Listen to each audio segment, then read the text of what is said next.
আচ্ছা, ভাবুন তো, এক সকালে ঘুম থেকে উঠে যদি আপনি দেখেন আপনার শরীরটা আর আপনার নেই, আপনার পরিবার, প্রেমিকা, পরিচয় সবকিছু একই আছে, শুধু বদলে গেছেন আপনি নিজেই। আরো ভয়ঙ্কর ব্যাপার হলো, যে মানুষটার জীবন আপনি সবসময় ঈর্ষা করতেন, সেই মানুষটাও আটকা পড়ে গেছে আপনার জীবনে। আজকের গল্পে এমনই সব রহস্যের মুখোমুখি হবেন, যেখানে বন্ধুত্ব, ঈর্ষা আর ভাগ্যের এক অসম্ভব খেলায় দুজন মানুষের জীবন এক মুহূর্তে ওলটপালট হয়ে যায়। শেষ পর্যন্ত কে ফিরে পাবে নিজের জীবন, নাকি অন্যের জীবনই হয়ে উঠবে তাদের নতুন বাস্তবতা? বলছিলাম সদ্য মুক্তিপ্রাপ্ত অসাধারণ একটা মুভি আবার হাওয়া বদলের কথা। আশা করি গল্পটা আপনাদের অনেক ভালো লাগবে। তো চলুন এখন আর কথা না বাড়িয়ে সরাসরি গল্পে চলে যাই। গল্পের শুরুতে আমরা একটা এলোমেলো ব্যাচেলার রুম দেখতে পাই, যার মেঝেতে কতগুলো মদের বোতল পড়ে গড়াগড়ি খাচ্ছে। আবার একদিকে কিছু খাবারের প্যাকেট পড়ে আছে, জামা কাপড় জুতো ঠিকঠাক জায়গায় নেই। এর মধ্যে মোবাইলের অ্যালার্ম বেজে ওঠে, আর আমাদেরকে গল্পের হিরো জিতকে দেখানো হয়। সে ঘুম থেকে উঠে হাত মুখ ধুয়ে রেডি হয়ে বের হয়। সে গাড়ি করে তার কাজের জায়গায় যেতে রওনা দেয়। জিত এখন লন্ডনে আছে, আর সে একটা রেস্টুরেন্টে ম্যানেজারের কাজ করে। যথারীতি সে রেস্টুরেন্টে এসে তার চেয়ারে বসে। তখন একজন কর্মচারী লিটন এসে তাকে ছোটদা বলে ডাক দেয়। জিৎ বিরক্ত হয়ে বলে, তোমাকে না বলেছি ছোটদা বলে ডাকবে না? লিটন আবার শাকিব খান আর জিতের ফ্যান, তাই জিৎ নামের কাউকেই সে নাম ধরে আবার ডাকতে পারে না, এজন্য ছোটদা বলেই ডাকে। লিটন আবার বলে সে আজ দুটো বাঙালি রান্না করেছে, সেগুলোর বিস্তারিত বলেই সে নামাজ পড়তে চলে যায়। আর জিৎ নিজের মনের মতো কাজ করতে থাকে, কখনো বাইরে গিয়ে দাঁড়িয়ে থাকে, আবার কখনো চেয়ারে বসেই কাজ করে। এরপর দুপুরের দিকে স্পেশাল গেস্ট আসলে তাদের বাঙালি খাবার পরিবেশন করে বুঝিয়ে দেওয়ার দায়িত্ব পালন করছিল। তখনই রেস্টুরেন্টের বাইরে কয়েকজন ছেলে এসে জটলা করতে থাকে। তারা হয়তো চিন্তা করছিল এই রেস্টুরেন্টে যাওয়া ঠিক হবে কিনা। আর এদের মধ্যেই ছিল জিতের ছেলে তোজো। তো জিত তাদের জটলা দেখে এগিয়ে গিয়ে ছেলেগুলোকে ভিতরে আসার আমন্ত্রণ জানায়। তারাও আমন্ত্রণ গ্রহণ করে। এরপর তারা ভেতরে এসে একটা টেবিলে বসে, আর জিতও তার চেয়ারে এসে বসে তাদেরকে ফলো করতে থাকে। ছেলেগুলো খাবারের সঙ্গে বিয়ারও অর্ডার করতে চায়। তখন ওয়েটার তাদেরকে আইডি কার্ড দেখাতে বলে, কারণ এখানে 18 বছর না হলে কেউ অ্যালকোহল ড্রিঙ্ক পান করতে পারবে না। কিন্তু জিত তাদের হয়ে ওয়েটারকে অনুমতি দিয়ে দেয়। তারপর তো যথারীতি তারা ড্রিঙ্ক করে, আর তোজো একটু বেশি ড্রিঙ্ক করে ফেলে। ফলাফলে বাথরুমে গিয়ে বমি করতে শুরু করে সে। জিত তাকে সামলানোর চেষ্টা করে আর বমি করে সব ফেলে দিতে বলে। তোজোর বাঙালি বন্ধু তো তোজোকে কথা শোনাতে শুরু করে। তোজো তার কথাটার পাল্টা উত্তর দিয়ে দেয়। জিত এর মাঝে বলে দেয় সে তোজোর বাবা হয়, তবে তোজোর ইংলিশ ফ্রেন্ড মনে হয় সেটা বিশ্বাস করতে পারে। তোজো একটু স্বাভাবিক হলে জিত আবার কথাটা রিপিট করে যে সে সত্যিই তোজোর বাবা হয়। এরপর তোজোকে নিয়ে সে বেরিয়ে যায়। বের হওয়ার সময় বাঙালি বন্ধু সন্দেহ নিয়ে আবার জিজ্ঞেস করে আসলে কি সে তোজোর বাবা কিনা। জিত একমুখ বিরক্তি নিয়ে পরে তোজোকে নিয়ে বাইরে বেরিয়ে যায়। সেখান থেকে সে তোজোকে নিয়ে সোজা তনুকার বাড়িতে ওঠে। তনুকা জিতের স্ত্রী। কোনো এক কারণে তনুকা ছেলেকে নিয়ে আলাদা থাকে, যেটা আমরা পরবর্তীতে জানতে পারবো। তো তনুকার আবার একটা বয়ফ্রেন্ডও হয়েছে। আসলে বয়ফ্রেন্ড ঠিক না, তবে হওয়ার চান্স আছে আর কি। তার নাম কল্যাণ। মাতাল তোজোকে নিয়ে জিত বাড়িতে পৌঁছে দিলে কল্যাণ তোজোকে নিয়ে বেশ উদ্বিগ্ন হয়ে ওঠে। জিত তার উপর রাগ দেখায় আর বলে তার ছেলেকে সে সামলে নিতে পারবে। আসলে নিজের ছেলের ওপর অন্য কেউ বাবার মতো অধিকার খাটাবে, এটা হয়তো কেউই মানতে পারে না। জিতও তার ব্যতিক্রম না। তনুকে এসে দ্রুত তাদের ঝামেলা মিটিয়ে আপাতত কল্যাণকে বাড়ি যেতে বলে, সে দিকটা সামলে নেবে। জিত তোজোকে ঘরে নিয়ে গিয়ে বিছানায় শুইয়ে দিয়ে শান্ত করে আর মনে মনে কল্যাণকে গালাগালি দিতে থাকে। কল্যাণ যাওয়ার সময় তনুকাকে বলে সে অনেক সাহসী আর স্ট্রং মেয়ে, তাই এইসব আউল ফাউলের জন্য যেন সে নিজের জীবনটা নষ্ট না করে। এই বলেই সে চলে যায়। এরপর জিত তোজোকে রেখে বাইরে আসলে তনুকা খোঁচা মেরে জিজ্ঞেস করে সে কি এইভাবে বাবার দায়িত্ব পালন করছে নাকি, ছেলের সঙ্গে ড্রিঙ্কস করে? জিত বলে সে তোজোকে ড্রিঙ্কস করায়নি, সে তার বন্ধুদের সঙ্গে গিয়ে এসব উল্টোপাল্টা খেয়েছে। জিত এবার উল্টো তনুকাকে বলে ছেলের দায়িত্ব তো একার না, তনুকাও তো খেয়াল রাখতে পারেনি। এবার তনুকা রেগে উঠে বলে লন্ডনে তারা কার জন্য এসেছে, কার জন্য এখন তারা একসঙ্গে থাকতে পারে না, আর তোজো কার জন্যই বা এমন উচ্ছনে যাচ্ছে এসব নিশ্চয়ই জিতকে মনে করিয়ে দিতে হবে না। জিত তাকে চুপ করতে বলে আর পুরনো কথা টানতে নিষেধ করে। পুরনো কথা ভুলে নতুন করে সব শুরু করতে পারে তারা। আর তাছাড়া ছেলেটা তো বড় হচ্ছে, নিজেদেরও বড়দের মতো আচরণ করা উচিত। তনুকা মুখটা ভেঙচি দিয়ে বলে বড়দের মতো আচরণ করার তো এই নমুনা, তারপর সে জিতকে বাড়ি থেকে চলে যেতে বলে। জিত এরপর স্টেশনে গিয়ে তার বিদেশি বন্ধু মাইকেলের সঙ্গে বসে আড্ডা দিচ্ছিল। তাকে মনমরা দেখে মাইকেল জিজ্ঞেস করে তার মন খারাপ কেন। জিত বলে তার কিছুই ভালো যাচ্ছে না, সে কোনো কিছু ঠিক করতে গেলে সব আবার উল্টে যায়। মাইকেল তাকে সান্ত্বনা দেয় আর বলে সব ঠিক হয়ে যাবে, কিন্তু জিত বলে কিছুই ঠিক হয় না, যখনই ঠিক করতে যায় তখনই সব উল্টো হয়ে যায়। মাইকেল এবার তার পাশে বসে জিজ্ঞেস করে এই শহরে তার কোনো বন্ধু আছে কিনা, পরিচিত, ক্লোজ, যার সঙ্গে সে মিশতে পারে।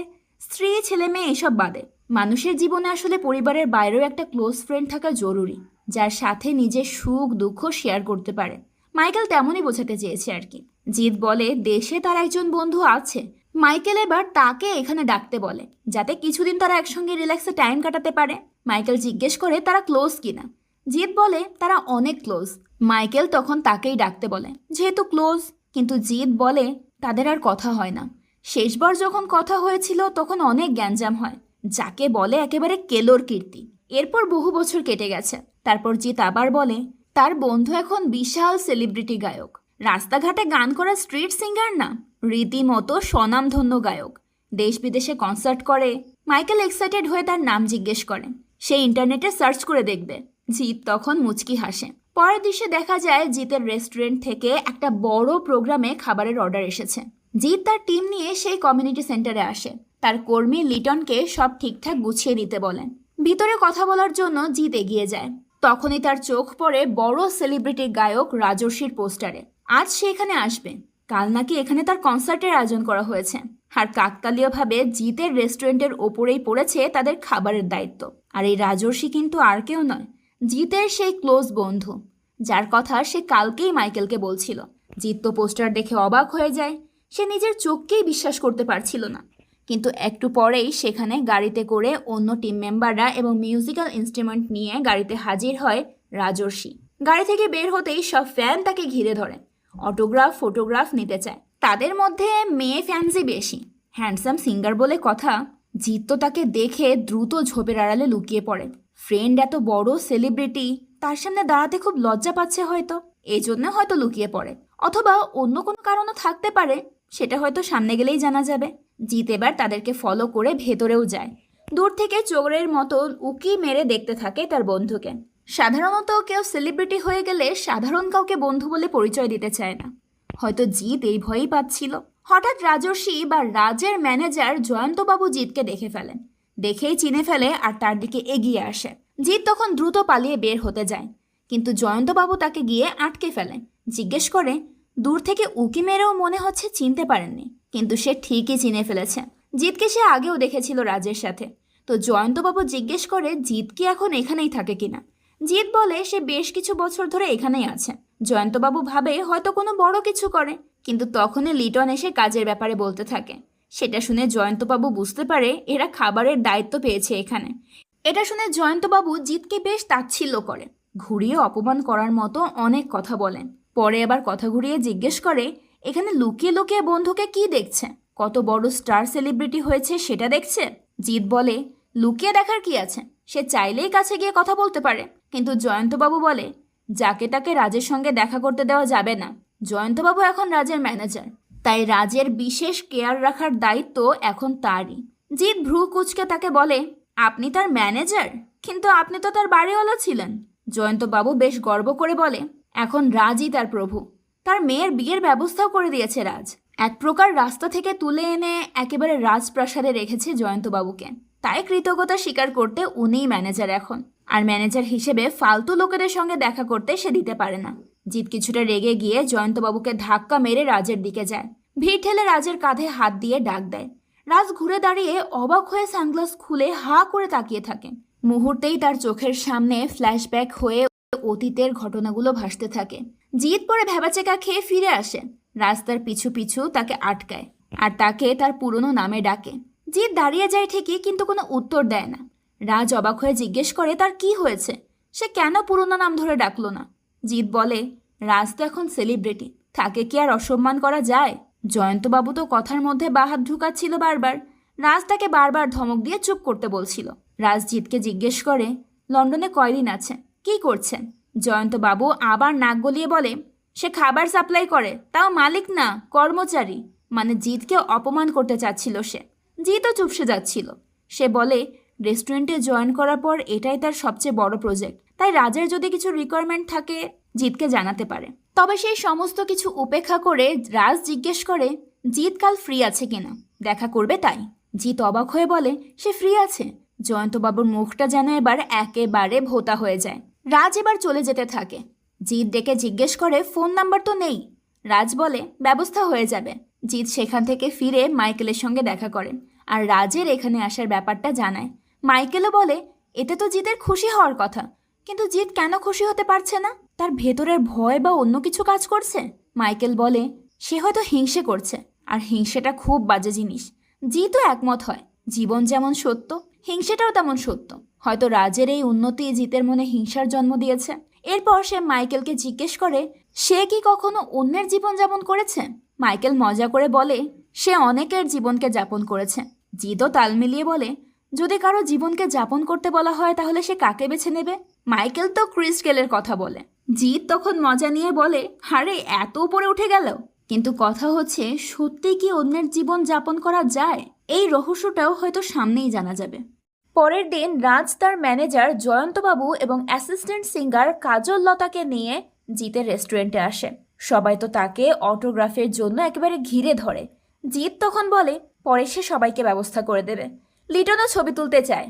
তখন জিত মজা করে বলে লিটন তো শাকিব খান ছাড়া কারোর সঙ্গে ছবিই তুলবে না বলেছে। জিত এরপর কিচেনে এসে দেখে এক বিদেশি শেফ ঘন গাঢ় ডাল চচ্চড়ি করেছে, কিন্তু রাজ তো পাতলা ঝোল ডাল পছন্দ করে, তাই জিত এটার দায়িত্ব নেয়। আর বিদেশি শেফ তো তার মুখের দিকে তাকিয়েই থাকে। এদিকে খাবার টেবিলে জয়ন্তবাবু খাবার নিয়ে কমপ্লেন করছিল, কেমন যেন হালকা হালকা সব। কাজল বলে এখানে সবাই এমনই খায়, দেশের মতো ঝালে ঝোলে খায় না। রাজও কাজলের কথায় সায় দেয়। এরপর লিটন কিছু পায়েস আর মিষ্টি নিয়ে আসে। তারা নিজেদের হাতে যত্ন করে বানিয়েছে। রাজ সেটা দেখে বেশ খুশি হয়, কিন্তু জয়ন্তবাবু আবার বাহাত ঢোকায়। সে খাবারের বিল নিয়ে চিন্তা করে, তাড়াতাড়ি বিল দিতে চায়। জিৎ বলে বিল দিতে হবে না, এতটুকু সে ম্যানেজ করতে পারবে। কিন্তু জয়ন্তবাবু বলে জিৎ তো আর মালিক না, পরে মালিক যদি কথা শোনায়। রাজ তাকে চুপ করে থাকতে বলে, সব জায়গায় এত বকবক করা উচিত না। এরপর রাজ খাবারের অনেক প্রশংসা করে। তারপর সে বলে সবই তো হলো, কিন্তু ঠিকমতো আড্ডা দেওয়াটাই হলো না। জিতও তখন বলে খাওয়া দাওয়া তো হয়েছে, এখন একটু ড্রিঙ্ক করাই যায়। তখন কাজল জানায় রাজ এখন এসব বিড়ি মদ কিছু খায় না। জিত একটু শকড হয়, তবে রাজ কাজলকে রাজি করিয়ে ফেলে যে অল্প একটু সে খাবে, বেশি না। তাই রাজ এবার কাজলকে বলে জয়ন্তবাবুকে নিয়ে হোটেলে ফিরে যেতে। তারা অন্য কোথাও আড্ডা দিতে যাবে। বয়েজ ক্লাব শুধু ছেলেরাই আড্ডা দেয়, ড্রিঙ্ক করে।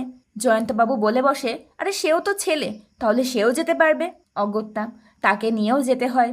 দুই বন্ধুর মাঝে কাবাবে হাড্ডি করে ক্লাবে গিয়ে জয়ন্তবাবু একা এক টেবিলে বসে আর জিৎ এবং রাজ আর এক টেবিলে।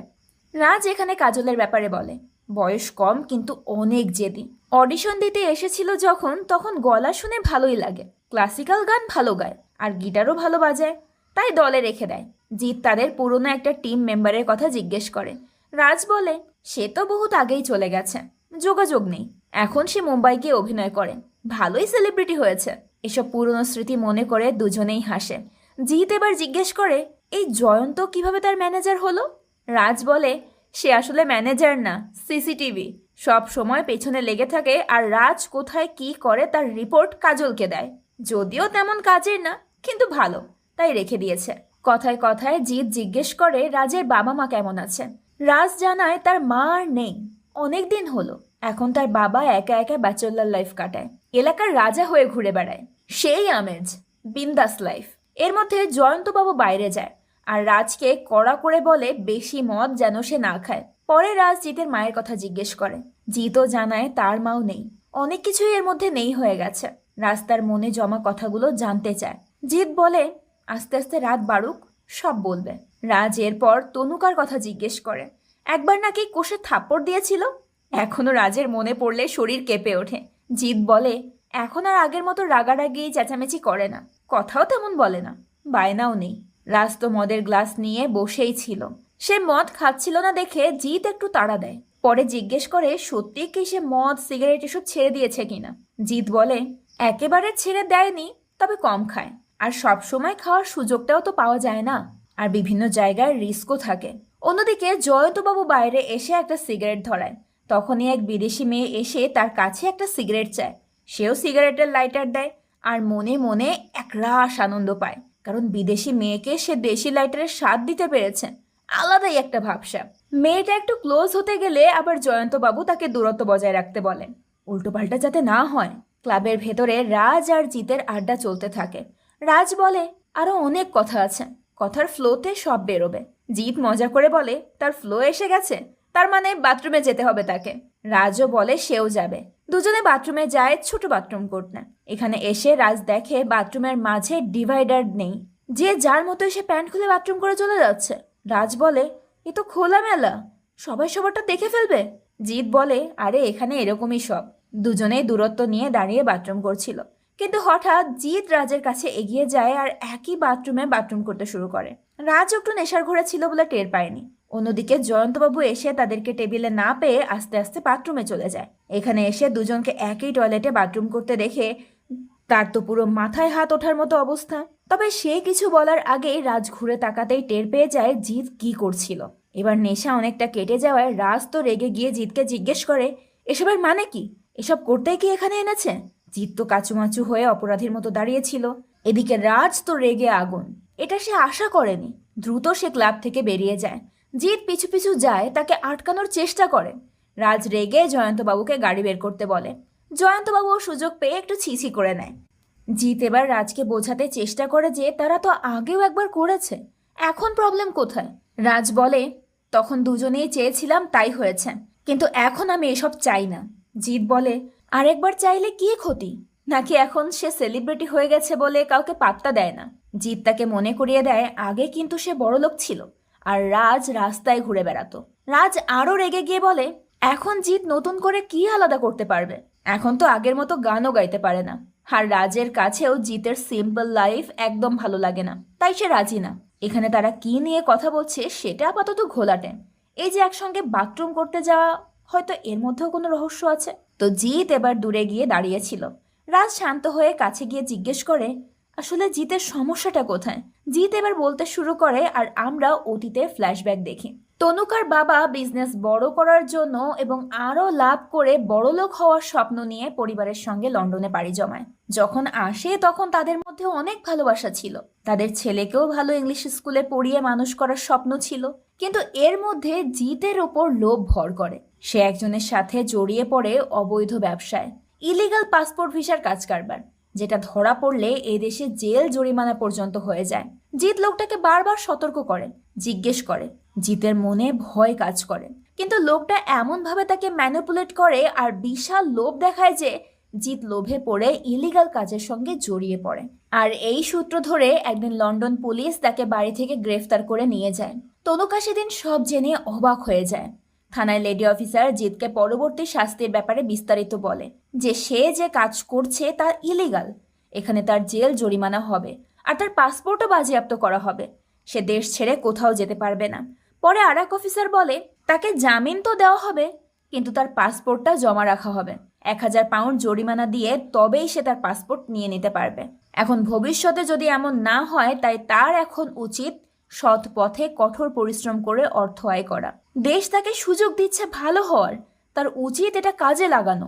এরপর সিন বর্তমানে আসে আর জিৎ বলে গত 4 বছর ধরে সে ছোট ছোট বিভিন্ন চাকরি করে খরচ জমা দিয়ে মাত্র 250 পাউন্ড জমা করতে পেরেছে। বাকি কিভাবে হবে সে জানে না। এদিকে ছেলেও বড় হচ্ছে। বাবার এরকম অবস্থা জেনে ঘৃণা করতে শুরু করবে তাকে। আর বউকে তো অন্য একজন বিয়ে করার জন্য বসেই আছে। সবকিছু শুনে রাজ কিছুটা ইমোশনাল হয়ে যায়। জয়ন্তবাবু গাড়ি রেডি করে এসে রাজকে ডাক দেয়। রাজ তাকে গাড়ি নিয়ে অপেক্ষা করতে বলে। এরপর সে জিৎকে বলে টাকা পয়সার ব্যাপারে সে কিছুটা সাহায্য করতে পারে, মানে চেষ্টা করতে পারে আর কি, কিন্তু নিজের জীবনের বিনিময়ে সে এটা করতে পারবে না। এরপর সে জিৎকে আগামীকাল দেখা করতে বলে সেদিনকার মতো চলে যায়। জিৎ একাই বসেছিল। পরের দিন কনসার্টের আয়োজনে সবাই এসে উপস্থিত হয়। কমিউনিটি সেন্টারের মালিক পক্ষ এসে জয়ন্তবাবুকে জিজ্ঞেস করে কোনো সমস্যা আছে কিনা। জয়ন্তবাবু জিজ্ঞেস করে যারা খাবার সাপ্লাই দিচ্ছে তারা নতুন নাকি পুরনো। মালিক পক্ষ জানায় এবারেই প্রথম। যারা আগে খাবার দিত ওই সুজিত বাবু, তাদের পার্টনারশিপে চলে। খাবার দাবারের প্রবলেম কিনা জিজ্ঞেস করতে জয়ন্তবাবু বলে খাবারের প্রবলেম নেই, তবে দাবারে মনে হয় একটু প্রবলেম আছে। মালিক পক্ষ তো বুঝতে পারে না যে আসলে কি ব্যাপার। এরই মধ্যে স্টেজে রাজের গান শুরু হয়। সবাই এনজয় করতে থাকে, এমনকি তনুকা আর তোজোও আসে। তোজো আবার রাজের গানের ভীষণ বড় ফ্যান। এদিকে বাইরে সুজিত বাবু আর মালিক পক্ষ মিলে তো জিতকে তার কাজের জন্য বকাঝকা করছে, কারণ জয়ন্তবাবু ইতোমধ্যে সব বলে দিয়েছেন। সুজিত বাবু তো কড়া করে বলে একজন সেলিব্রিটির গায়ে বাথরুম করা তো যে সে অপরাধ নয়। বন্ধু বলেই যে গায়ে বাথরুম করে দেওয়া যাবে এমন তো কোনো কথা নেই। সুজিত বাবু আরও কড়া করে বলে এরপর আর তাকে কোনো কাজে রাখা হবে না। হতে পারে জিৎ তার যোগ্যতার চেয়ে ছোট কাজ করেছে, কিন্তু কেন করেছে এটা যেন ভুলে না যায়। পাশের মহিলা তখন বলে এত কথা না বলে তাকে বিদায় করে দিলেই তো হয়, জিতের সম্মানে লাগে। আর সে বলে সে যা করেছে তা হয়তো অন্যায়, কিন্তু এর সঙ্গে তার অতীতকে মেলানোর কোনো মানে নেই। এই বলেই সে চলে যায়। জিৎ ব্যাকস্টেজে মন খারাপ করে বসেছিল। রাজ কনসার্ট শেষ করে সেখানে এসে রেস্ট নিতে বসে। জিৎকে দেখে সে জিজ্ঞেস করে সে কি গান শুনেছে কিনা, গান কেমন লাগলো, আর এখানেই বা সে মনমরা হয়ে বসে আছে কেন? চোখ মুখ দেখে মনে হচ্ছে নেশা করেছে। জিৎ বলে সে কিছুই করেনি, যা করার রাজই তো করলো। সে রাজকে জানিয়ে দেয় যে জয়ন্তবাবু গিয়ে সুজিত বাবুকে রাতের কথা বলে দিয়েছে, এখন জিতের চাকরি নেই। এদিকে তনুকা আর তোজো কনসার্ট দেখতে এসেছে, রাজের সঙ্গে ছবিও তুলতে চায়। সবকিছু কেমন যেন এলোমেলো হয়ে গেল। রাজ তো রেগে যায়। সে কাজলকে জিজ্ঞেস করে জয়ন্তবাবু কোথায়। এরপর সে জিতকে নিয়ে অডিটোরিয়ামে আসে। তোজোকে ডাকে, জয়ন্তবাবু, সুজিতবাবু এবং মালিক পক্ষকেও ডাকে। তোজোকে উদ্দেশ্য করে বলে জিৎ আর সে একদম ল্যাংটা কালের বন্ধু। সে চাইলেই তার গায়ে বাথরুম করতে পারে, মাথায়ও করতে পারে। এতে কারো কোনো সমস্যা হওয়ার তো কোনো কারণ দেখা যায় না। এবার জয়ন্তবাবুকে থ্রেট করে বলে কেন এভাবে জিতের নামে নালিশ করলো সে। জয়ন্তবাবু বলে সব ঝামেলা মিটে গেছে, জিতের চাকরি যাবে না। এরপর রাজ তনুকাকে ডাক দিতে বলে। তনুকা আসলে তোজো সহ সবাই মিলে সেলফি তোলে। তনুকা অনেকটাই রোবটের মতো আচরণ করে, যেন তার কোনো আগ্রহ, কোনো রসকসই নেই। পরে সবাই চলে গেলে জিৎ রাজকে ধন্যবাদ জানায় তাকে হেল্প করার জন্য। পরে রাজকে নিয়ে জিৎ মাইকেলের সঙ্গে লং ড্রাইভে যায়। মাইকেল ভালো গান গাইতে পারে। রাজ বেশ ইমপ্রেস হয় এবং তার নাম জিজ্ঞেস করে। মাইকেল তার নাম বলে মাইকেল ফনরে। রাজ তখন মজা করে বলে জিৎ নন্টে আর মাইকেল ফোনটে, আর রাজ হচ্ছে বাটুল। এখানে জিৎ আবার বাটুল হওয়ার জন্য জোরাজোরি করতে থাকে। রাজ তাকে চুপ করে বসতে বলে। এরপর তারা একটা জায়গায় নামে। তারপর সিগারেট টানতে টানতে গল্প করে। রাজ চায় জিৎ একটু রিল্যাক্স করুক, কিন্তু জিৎ যেন কেমন মনমরা হয়ে বসেছিল। তাই রাজ একটা গেম খেলার কথা বলে। বাংলায় সে খেলাটার নাম হয়তো এলো না বেলো না, ইংলিশে লন্ডন বান্ডন। আরও সহজ করে বলতে গেলে স্কুইড গেম সিরিজের রেড লাইট গ্রিন লাইট খেলার মতো। তো জিৎ বলে এখন এসব বাচ্চা মেয়ে তার ভালো লাগে না। রাজ জোর করে, এমনকি মাইকেলকেও রাজি করায়।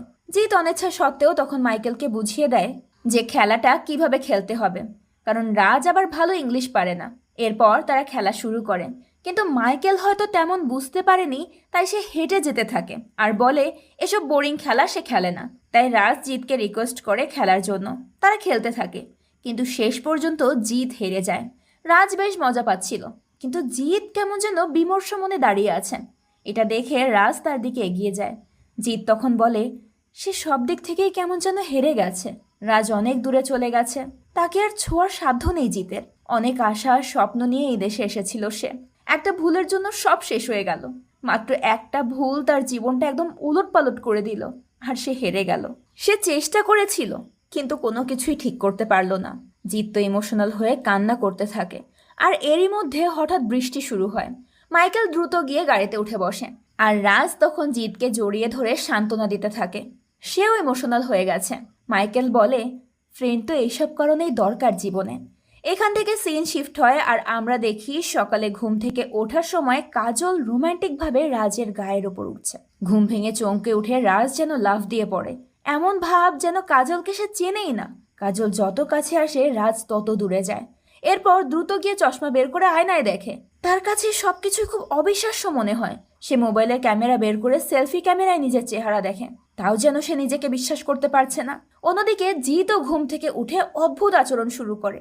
সেও আয়নায় নিজেকে দেখে অবাক হয়ে যায়। নিজের ঘরেই নিজেকে আবিষ্কার করে ভীষণ অবাক হয় সে। এদিকে কাজল বুঝতে পারে না তার কি হচ্ছে। সে রাজের কাছে এগিয়ে যায়। কাল রাতেই তো তার উপর ঝাঁপিয়ে পড়ছিল, আজ হঠাৎ কি হলো? রাজ বলে দূর থেকে গুড মর্নিং জানানো যায়। কাজল জিজ্ঞেস করে সে এমন কেন করছে। রাজ বলে তার এখন একটু টার্বুলেন্স ফিল হচ্ছে। এই বলেই বিচিত্র ভঙ্গি করতে থাকে। কাজল তার আরো কাছে আসতে চায়, কিন্তু রাজ তাকে দূরে ঠেলে দেয়। সে কেন যেন পাগলের মতো আচরণ করতে থাকে। অন্যদিকে জিতও তার বাড়িতে ঘুরে এলোমেলো জিনিস, মদের বোতল, খাবারের প্যাকেট দেখে বিশ্রী অনুভব করে। বোতলে পা পড়ে তো বেচারা একেবারে গড়িয়েই পড়ে যাচ্ছিল একবার। তার ভাবসাব দেখে মনে হচ্ছিল যেন এটা তার বাসাই না। কি হলো দুজনের তাহলে? আসলে দুজনের শরীরের আত্মা পাল্টাপাল্টি হয়ে গেছে। রাজের আত্মা গেছে জিতের শরীরে, আর জিতের আত্মা রাজের শরীরে। হয়তো এই বদলা বদলির কথাই সেই দিন রাতে জিত বলেছিল। কয়দিনের জন্য একজন অন্যজনের জীবনযাপন করা, নিজেদের শরীর অদল বদল করে নেওয়া, একেই হয়তো বলে হাওয়া বদল। পরের দিন রাজের টিম দেশে ফিরে যায়। কাজল, রাজ আর জয়ন্তবাবু থাকে। তারা পরে যাবে। এতদিন দেশে যেতে পারেনি বলে একটা আফসোস ছিল জিতের। কিন্তু রাজের শরীর পেয়ে মনে হয় আফসোসটা তার আর থাকবে না। কিন্তু সমস্যা হচ্ছে কাজল। সুযোগ পেলেই তো সে গা ঘেঁষতে আসে। রাজ মানে জিত দূরে ঠেলে দিতে থাকে তাকে। এরপর আসে একদল মহিলা। তারা আবার অটোগ্রাফ চায়। অটোগ্রাফ দিতে গিয়ে মনে পড়ে সে তো জানেই না রাজের সই কিরকম। তাই টেকনিক করে সেলফি তোলার কথা বলেন। বেশ ফুরফুরে মেজাজে এবার লন্ডনের রাস্তায় ঘুরতে থাকে রাজের শরীর নিয়ে জিত। ওদিকে জিতের শরীর নিয়ে রাজ রাগে গজগজ করতে করতে আসছিল। দুজনের মুখোমুখি দেখা হয়। তবে দুজনেই এখন এটা নিয়ে চিন্তায় যে এই অদল বদলটা হলো কিভাবে। তো যেহেতু রাজ আর জিতের মধ্যে অদল বদল হয়ে গেছে, তাই আমরাও একটু ক্যারেক্টারটা অদল বদল করে নেব। মানে এখন থেকে আমরা রাজকে জিত বলবো আর জিতকে বলবো রাজ। এতে আমাদের গল্পটা বুঝতে সুবিধা হবে। তো যাই হোক, রাজ এখন জিজ্ঞেস করে ওদিকের কি খবর। জিত বলে, কি আর খবর, সকালবেলা গুড মর্নিং বলে ঘাড়ে চেপে বসছে। তারপর বলে, আজ তোজোর ভিজিটিং ডে। রাজ বলে, কেন, আমি কি ডাক্তার নাকি যে ভিজিটিং করতে যাব? জিৎ তখন বুঝিয়ে বলে, তনুকা আর সে আলাদা হওয়ার পর সপ্তাহে 2বার সে ছেলেকে দেখার সুযোগ পায়। আজ তাই দেখা করতে যেতে হবে। রাজ আবার চিন্তা করে কিভাবে এই অদল বদল হলো। সেদিন একসঙ্গে বাথরুম করার জন্য হয়নি তো, নাকি জিৎ কোনো কালো জাদু করলো? জিৎ এবার রেগে যায়। এসবে তার কোনো হাত নেই। আর বাথরুমের জন্য কিভাবে হবে? সেদিন তো বেচারা পুরোপুরি সেটা কমপ্লিটও করতে পারেনি। রাজ তাকে দূরে সরিয়ে দিয়েছিল। তার মানে এর আগেও একবার এদের শরীর অদল বদল হয়েছে, তাও একসঙ্গে বাথরুম করার কারণে। এটা নিয়েই সেই দিন রাতে ক্লাবে তাদের মধ্যে ঝামেলা হচ্ছিল। আর রাজ বলেছিল সে আর এসব চায় না। তো যাই হোক, রাজ জিজ্ঞেস করে, এবার কি করা যায়? জিৎ বলে, কিছুই করার নেই, এভাবেই চলতে হবে। জিৎ এবার বলে সে এই অবস্থার সুযোগ নিয়ে কিছু টাকা নেবে ম্যানেজারকে বলে। রাজ বলে, এত সহজ, চেকে সই করতে হবে তো? জিৎ শরীর পেয়েছে, কিন্তু মেমোরি তো আর পায়নি যে সে সই করতে পারবে। তাও জিৎ বলে সে একটা ব্যবস্থা করে নেবে। রাজও বলে, বাবা, সবই লাগবে দেখি। তো যাই হোক, যখন অদল বদল হয়েই গেছে তখন এনজয় করাই যাক। জিৎ রাজের জীবন সামলাক, আর রাজ জিতের জীবন। জিৎ গুড মর্নিং পেয়েছে, এবার গুড নাইটও পাবে। এই বলে রাজ চলে যায় জিতের রেস্টুরেন্টে, নতুন ফ্রি জীবন কাটাতে আর কি। রেস্টুরেন্টে গিয়ে কিচেনে এসে রাজ অর্ডার দেয়, পান্তা ভাত, আলু ভর্তা, বেগুনি আর মাছ ভাজা। এটা শুনে শেফ যারা ছিল তারা সবাই অদ্ভুতভাবে তাকে দেখতে থাকে। রান্না করে তার সামনে দিলে সে পেট ভরে খাবার খেয়ে প্রশংসা করে। অন্যদিকে জিৎ কাজল আর জয়ন্তবাবুকে নিয়ে বের হয়, কিন্তু মাঝপথে তার সিগারেটের নেশা চাপে। পকেটে সিগারেট নেই। দূরে সে এক বিদেশিনীকে দেখে তার কাছে গিয়ে সিগারেট নেয়। কাজল আর জয়ন্তবাবু তো দেখে অবাক। জয়ন্তবাবু বলে, রাজ আর জিতের সম্পর্ক তো ভালো মনে হয় না, ভেতরে কোনো একটা ঘাপলা আছে। সঙ্গ দোষে এখন লোহাও ভাসছে। কাজল এবার রেগে গিয়ে রাজের কাছে যায়, কিন্তু সে তো জানেই না এটা রাজ নয়। তাই রাজকে শাসন করার মতো শাসন করে, সিগারেট খেতে নিষেধ করে। সে মনে করে হয়তো রাজের রাতের মদের নেশা কাটেনি বলেই এমন করছে। কিন্তু জিৎ তার কোনো কথা শোনে না। তাই কাজল সিগারেট নিয়ে মাটিতে ফেলে দেয়। বিদেশিনী তো এদের কাণ্ড দেখে অবাক হয়ে যায়। এদিকে রাজের আবার আর এক কাণ্ড, মানে আসল রাজ আর কি। সে তো জিতের হয়ে তোজোর সঙ্গে দেখা করতে এসেছে। সে অপেক্ষা করতে করতে একসাথে সিগারেট আর আইসক্রিম খাচ্ছে। তোজো এসে এসব দেখে ভীষণ অবাক হয়ে যায়। কল্যাণ তোজোর সাথে এসেছিল, আর সেও এসব কাণ্ড দেখে অবাক হয়ে যায়। সে তোজোকে ফিরিয়ে নিতে চায়। রাজ তোজোকে আড়ালে নিয়ে গিয়ে জিজ্ঞেস করে, এই লোকটাকে? আসলে সে তো জিত না, তাই এসব কাহিনীও জানে না। তবে তোজো তার বাবার এমন অদ্ভুত প্রশ্নে আরও অবাক হয়ে যায়। রাজ ভুজুং ভাজুং দিয়ে বুঝিয়ে বলে তখন। তোজো তখন বলে, এই লোক কল্যাণ আর তার মাকে বিয়ে করতে চায়। আর সপ্তাহে 2 দিন তোজোকে দেখতে জিত আসে। আজকে সপ্তাহের প্রথম দিন। এবার মোটামুটি রাজের কাছে সবকিছু ক্লিয়ার হয়। সে বলে, তার আর তনুকার ঝগড়ার ফায়দা নিচ্ছে এই কল্যাণ। তো পরে রাজ গিয়ে কল্যাণকে ভাগিয়ে দেয়, কারণ সে থাকলে আরো বেশি খরচ হবে। কল্যাণ তোজোকে জিজ্ঞেস করে সে কি কমফোর্ট ফিল করছে কিনা। সে তোজোকে নিয়ে কোথাও যেতে চায়। তোজো তখন বাবার সঙ্গে যেতে রাজি হয়। এদিকে কল্যাণ চলে যায় আর রাজ বলে তোজোকে আজ সুন্দর একটা জায়গায় নিয়ে যাবে। সে তাকে তার বন্ধু মাইকেলের সঙ্গে দেখা করাতে নিয়ে আসে। মাইকেলের সঙ্গে আরো অনেক ফ্রেন্ড ছিল। তারা একসঙ্গে গান, আড্ডা, নেশাও করে। এরপর এক পর্যায়ে তোজোর এখনো দাড়ি গোঁফ কেন হয়নি তা নিয়ে আলোচনা শুরু হয়। পরে তাকে শুধু শুধু রেজার দিয়ে মুখে টানতে বলে। এতে নাকি মনও ভালো হবে আর দাড়িও দ্রুত গজাবে। এরপর রাতে টাল হয়ে বাসায় ফেরে তোজো। তনুকা দরজা খুলে এসব অবস্থা দেখে বুঝতে পারে একটা গড়বড় তো কোথাও আছেই। কিন্তু তোজো বলে সে মদ খায়নি। তনুকা কিছু না বলে তাকে ঘরে যেতে বলে। রাজ চলেই যাচ্ছিল, কিন্তু তনুকা তাকে ডাক দিয়ে জিজ্ঞেস করে দাঁড়িয়ে আছে কেন। এরপর ভিতরে আসতে বললে রাজ প্রাচীর টপকে আসার চেষ্টা করে। তনুকা বিরক্ত হয়ে বলে দরজা থাকতে প্রাচীর টপকাচ্ছে কেন সে। এরপর রাজ ভয়ে ভয়ে ভেতরে আসে। তার এটা ভেবে ভয় হচ্ছিল সে কোনোভাবে ধরা পড়ে যায় কিনা, যেহেতু আগে একবার থাপ্পড় খাওয়ার রেকর্ড তো আছেই। রাজ ভেতরে আসতেই তনুকা জিজ্ঞেস করে তোজো কি খেয়েছে।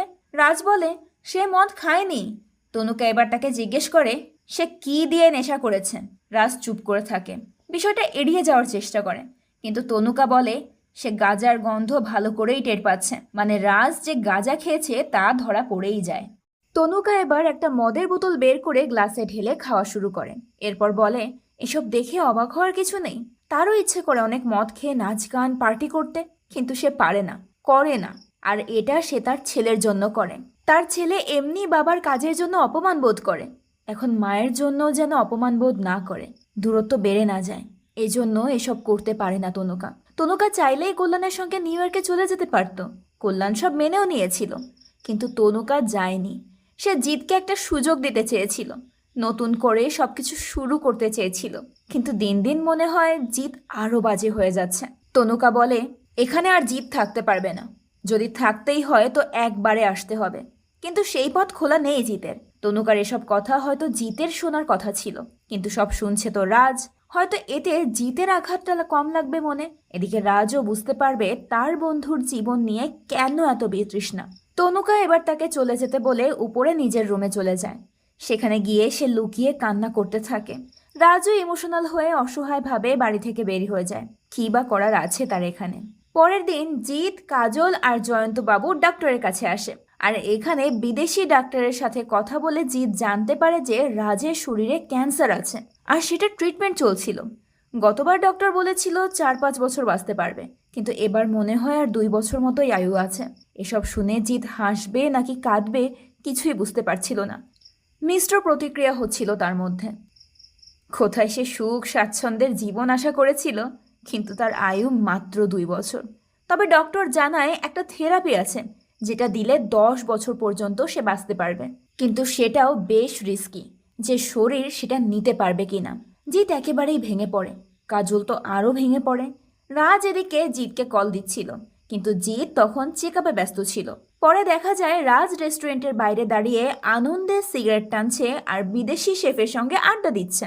শেফ তখন তাকে জিজ্ঞেস করে হঠাৎ করে এত পরিবর্তন কিভাবে আসলো তার মধ্যে। রাজ তো বলে এটা সাধারণ পরিবর্তন, আবহাওয়া পরিবর্তনের মতোই। তাদের গল্পের মধ্যে রাগে গজগজ করতে করতে জিৎ চলে আসে, অর্থাৎ রাজ আর কি। তো এসেই সে রাজকে মারতে শুরু করে। এরপর জিজ্ঞেস করে কেন এমন করলো সে। রাজ বলে সে আগেই নিষেধ করেছিল, তখন তো জিৎ শোনেনি, এখন আফসোস করে কি হবে। জিৎ বলে এই শরীর মরে গেলে তার আত্মাও মরে যাবে, সেটা ব্যাপার না, কিন্তু রাজের আত্মা তো জিতের শরীরে আটকে যাবে।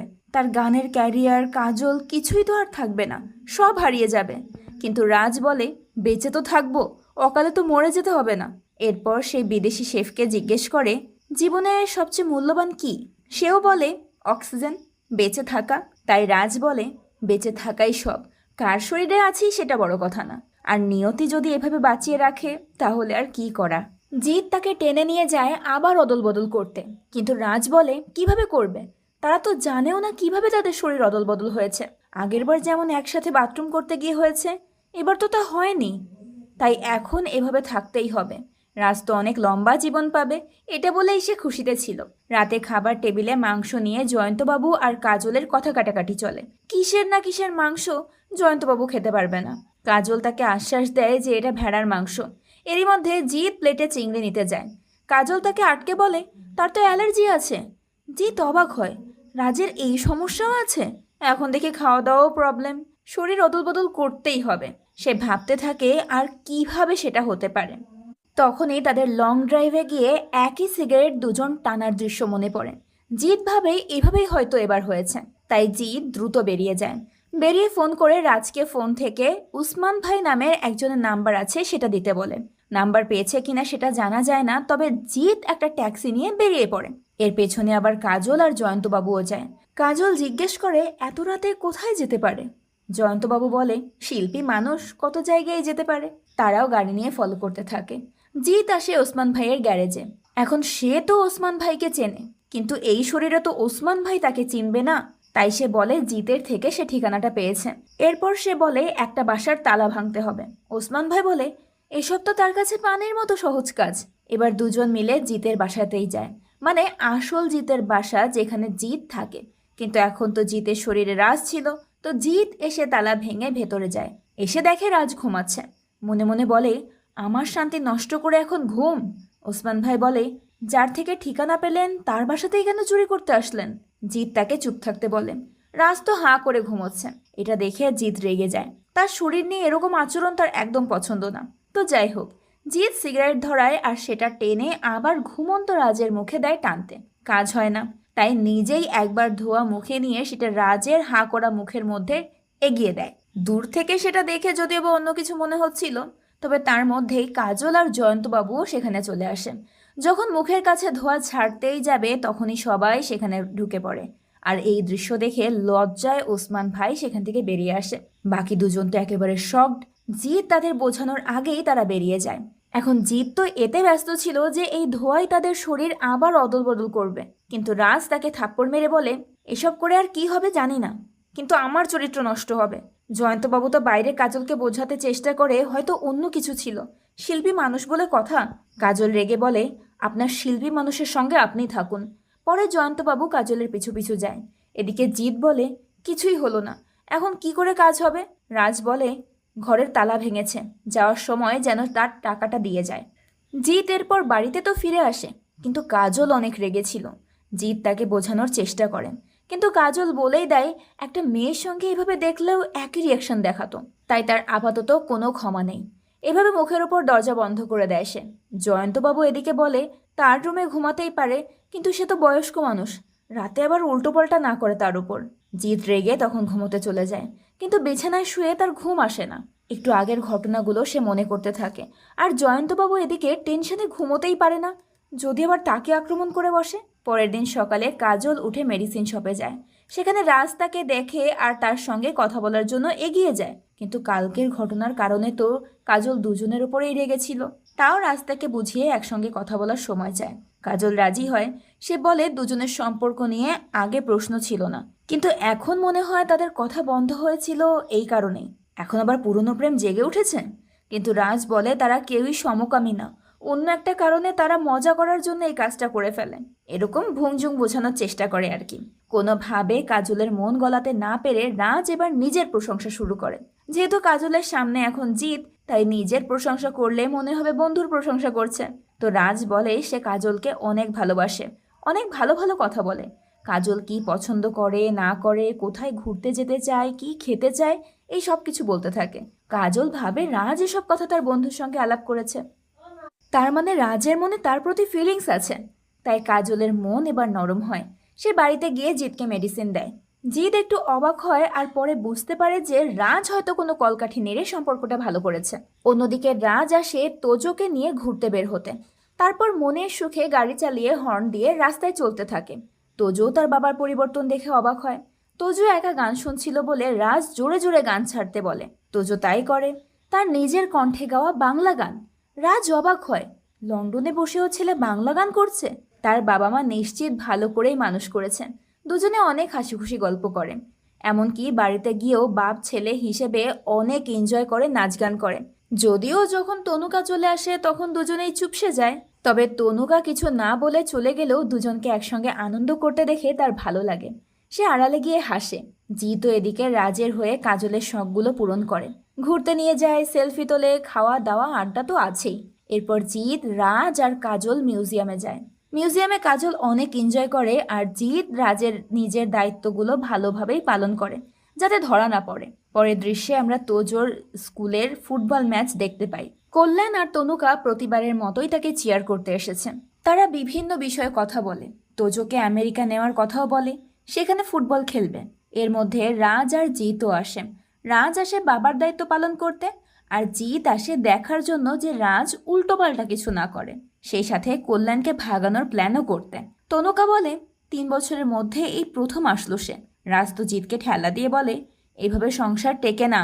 এরপর মাঠের পাশে দাঁড়িয়ে চেয়ার আপ করতে গিয়ে রাজ যেন অতিরিক্তই করে ফেলছিল। তনুকা বিরক্ত হচ্ছিল, তাই জিৎ তাকে বাড়াবাড়ি করতে নিষেধ করে। আর তার সংসার ভাঙতে চায় নাকি সেটা জিজ্ঞেস করে। কিন্তু রাজ বলে, আমি তোর সংসার আরও জোড়া লাগানোর ব্যবস্থা করছি।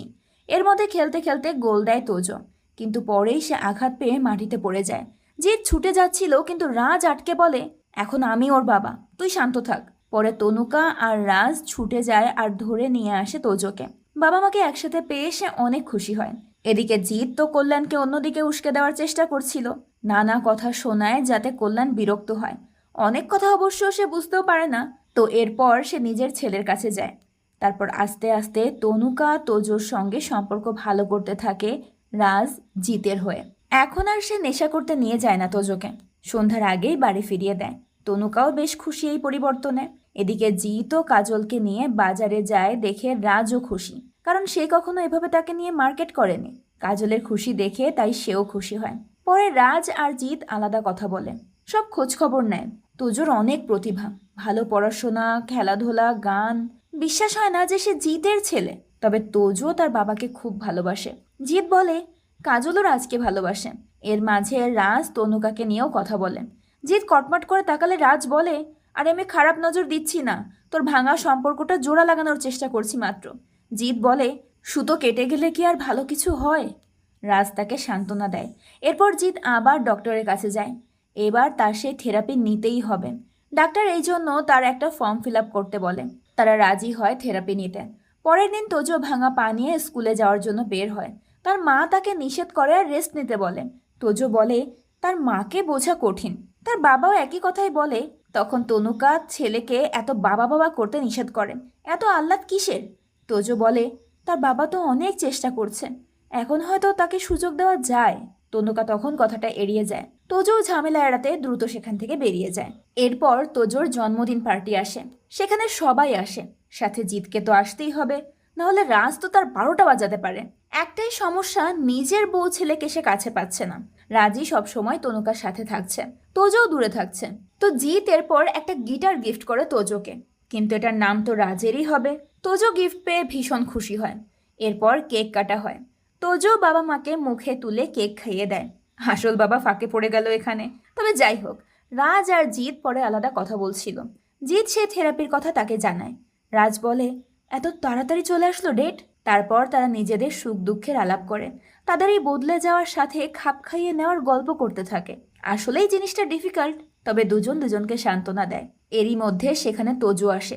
সে আসলে বাবার সাথে কথা বলতে চাচ্ছিল, কিন্তু জিৎ তো জানে সে সরে গেলেই রাজ সব গুলিয়ে ফেলবে। তাই টেকনিক করে রাজ বলে, বাবা কাকা তো একই।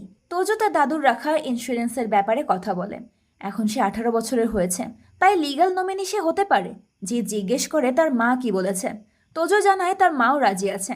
এদিকে তাদের একসঙ্গে কথা বলতে দেখে তনুকা আর কাজলও আলাপ করতে থাকে। কাজল বলে ওদের মধ্যে কি যেন একটা পরিবর্তন হয়েছে। তনুকা বলে, যেটা হয়েছে ভালোই হয়েছে, সব পরিবর্তন আবার ভালো হয় না। তবে সব পরিবর্তনই যে খারাপ হয় ব্যাপারটা কিন্তু এমনও না। তো রাতে বাড়ি ফিরে জিৎ কাজলের সঙ্গে কথা বলে। একটা লোন ছিল, সেটা শোধ দেওয়ার ব্যাপারে কথা বলে তারা। কাজল এই কয়দিনে রাজের পরিবর্তন দেখে অনেক প্রশংসা করে, কিন্তু সে তো জানেই না এটা অন্য কেউ, মানে জিৎ আর কি। তাই তার সামনে তনুকার সঙ্গে সম্পর্ক নিয়ে কথা বলতে থাকে আর বলে জিতের সঙ্গে তনুকার সম্পর্ক ভালো হয়ে যাবে। জিৎ এবার রেগে বলে, আমি না থাকলে কিভাবে হবে? আমি চলে গেলে সম্পর্ক শেষ, সম্পর্ক তো আমার সাথে। কাজল তখন কথাটা ধরে ফেলে। বেচারা জিৎ তখন কথা এড়াতে বলে, আরে তাদের ঝামেলা হলে তো রাজই মিটিয়ে দেয়, তাই আর কি।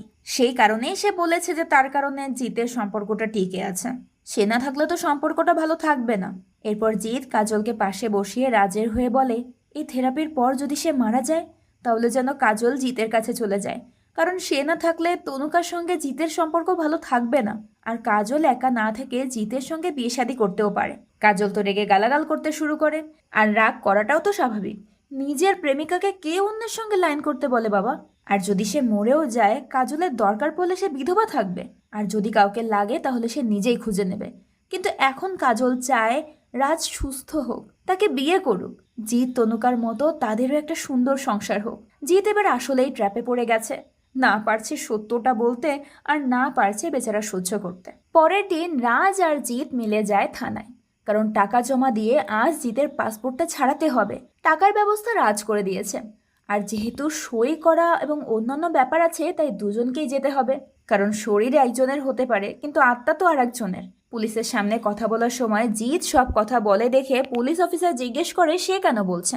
এখন তো সে বেচারা পুলিশকে বোঝাতে পারছে না যে সে কেন এমন করছে। এবার যখন সই করার ব্যাপার আসে দুজন মিলে চালাকি করে কাগজ কলম নিয়ে পেছনে গিয়ে সই করে, যাতে কেউ দেখতে না পায় আসলে সইটা কে করলো। এভাবে খুব কৌশলে পাসপোর্টটা ছাড়িয়ে নিয়ে আসে তারা। দুজনেই দুজনকে ধন্যবাদ জানায়। এরপর আসে সেই ক্ষণ যখন জিতের মানে রাজের সার্জারি থেরাপির সময় আসে। তাকে হসপিটালে আনা হয়, তার সঙ্গে অন্যরাও আসে। অপারেশন থিয়েটারে যাওয়ার সময় কাজল তো তাকে জড়িয়ে ধরে। দূর থেকে রাজ ইশারা করে বলে, ঠিক আছে জড়িয়ে ধরুক। এরপর অপারেশন হয়। অপারেশন শেষে ডক্টর বের হয়ে জানায় অপারেশন সাকসেসফুল, তবে রিস্কের জন্য সতর্ক থাকতে হবে, সমস্যা হলেও হতে পারে। তারপর সবাইকে ভেতরে যাওয়ার অনুমতি দেয়। অপারেশন সাকসেসফুল শুনে সবাই খুশি, কাজল, জয়ন্তবাবু, সবাই। জয়ন্তবাবু জিতকে উদ্দেশ্য করে বলে, সে তো এখন চাইলেই দেশে যেতে পারবে, কিন্তু রাজ তো পারবে না। এখন তার এখানে 10 দিনে 3টা কনসার্ট করতে হবে। এবার তো রাজ জিৎ দুজনেই ঝামেলায় পড়ে যায়। গান তো আর জিৎ করতে পারবে না, যতই বড় রাজের হোক। জয়ন্তবাবু বলে, সব খরচ তুলতে কনসার্ট করতেই হবে, নাহলে টাকা আসবে কি করে। এই ভ্যাবাচাকা মুহূর্তে আবার লিটন আসে বিরিয়ানি রান্না করে নিয়ে, তাকে যেন একটু সেলফি তোলার সুযোগ দেওয়া হয়, এটাই তার দাবি আর কি। এরপর সবাই চলে গেলে রাজ আর জিৎ আলাদা কথা বলে। এবার তো জিতের 12টা বেজে যাবে গান করতে গিয়ে। তো হাসপাতাল থেকে গিয়ে জিৎ প্র্যাকটিস করতে শুরু করে গান, কিন্তু তার সুর তাল কিছুই মেলে না। অন্য মেম্বাররা তো কথা শোনাতে শুরু করে, কিন্তু কাজল বিষয়টা সামলে নেয়।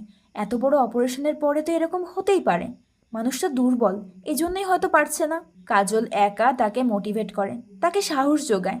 জিতও একটু ভরসা পায়, সে ভাবে হয়তো সেও রাজের মতো গান গাইতে পারবে। এরপর একটা পার্টির দৃশ্য দেখা যায়, সেখানে তনুকা রাজের কাছাকাছি আসতে চেষ্টা করে, কারণ সে তো জানেই না এটা জিত নয়। জিত কিছুটা এড়িয়ে যায়। তনুকা সেখানে একটা ইয়াং কাপলকে দেখায়, তারপর নিজেদের সুন্দর ছবিগুলো দেখায়, মানে তনুকা চাইছে সম্পর্কটা ঠিক করতে। এইভাবে তনুকা তার খুব কাছাকাছি এগিয়ে আসে, কিন্তু তোজো এর মাঝে ইশারা করে বলে, এসব করতে হলে ঘরে যাওয়া উচিত। এরই মাঝে কনসার্ট টিম আসে। জিতকে গান গাইতেই হয়, তবে কাজলের সাহায্যে সে সুন্দর করেই গান করতে পারে। কাজলও বাকিটা সামলে নেয়। সবাই খুশি এবং অনেক এনজয় করে।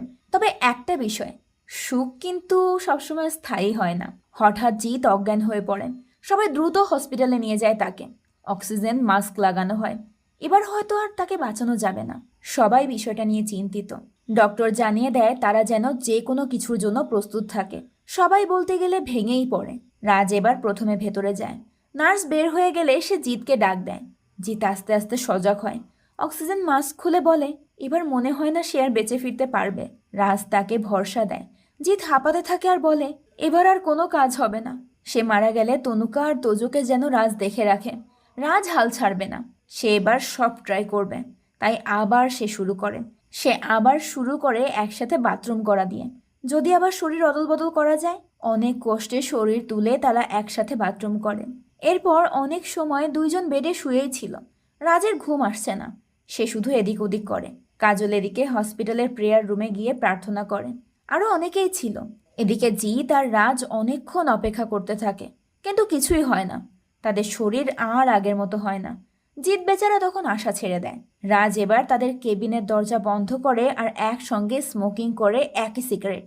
জিৎ পারছিল না, কিন্তু রাজ তবুও জোর করে তাকে টানতে বলে।